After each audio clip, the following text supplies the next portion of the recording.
এর জগতে আসা তো হচ্ছে এটা ২০১৯-এর এই করোনা প্যান্ডেমিকের সময়টাতে। তখন আস্তে, আস্তে গিটার শেখা, বড় ভাইয়ের একটা গিটার ছিল। ওইটা থেকেই টুকটাক গিটার শেখা। তো ওইভাবে আসলে বুঝতে পারিনি যে কখনো এভাবে গান করব বা এরকম চিন্তাধারাও ছিল না। তো এরপর আমাদের বাড়ির ওইখানে আমাদের যে গ্রামটা ওইখানে সহজে মানে এইভাবে কেউ গান হয় না বা গান করে না। তখন আমাদের একটা ব্যান্ড ছিল ছোট আমার ফ্রেন্ডের। ওই ব্যান্ড থেকে আসলে সূচনা। ওইখান থেকেই গানের সূচনা, ওইখান থেকে গান করতাম। এই বিভিন্ন জায়গাতে ঘুরে বেড়াইতাম, মানুষদের গান শোনাইতাম। তখন আসলে ব্যাপারটা এনজয়ের মতোই মজার মতোই ছিল বিষয়টা।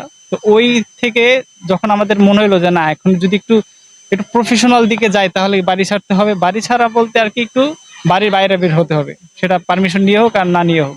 তো তখন ওই মুহূর্তে দেখা যায় কি বাসায় তো ওই সাপোর্টটা দিবে না। আমরা যখন বললাম যে ঢাকা আসবো গানের জন্য বা আমরা তো বললাম যে পড়াশোনা করব এর পাশাপাশি গান করব। কিন্তু ব্যাপারটা ওইভাবে দেখতেছিল না আমার ভাইয়েরা বা আমার ফ্যামিলি। আমাদের আমাদের সাথে যারা ছিল কারো ফ্যামিলি ব্যাপারটা ওইভাবে দেখতেছিল না। পরীক্ষার পর ঢাকা আসা বন্ধু-বান্ধবের সাথে।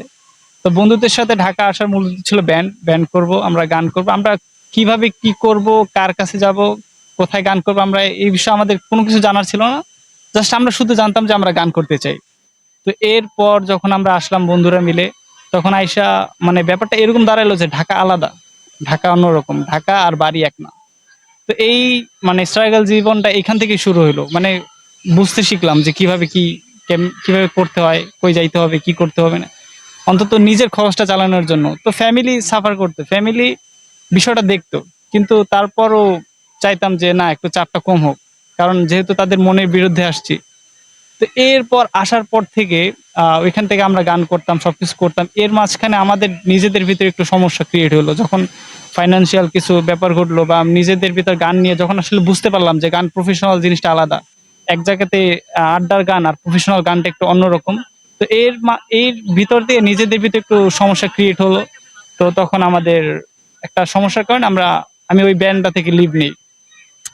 ব্যান্ডটার নাম ছিল নক্ষত্র। যাক ওই ব্যান্ডটা থেকে আমি লিভ নেওয়ার পর আ এরপর আমার কিছুদিন আমি বাড়ি থাকি। বাড়ি থাকার পর আমার এভাবে এখন তো আর কোন সাপোর্টই নাই যে গানের জন্য। তো এর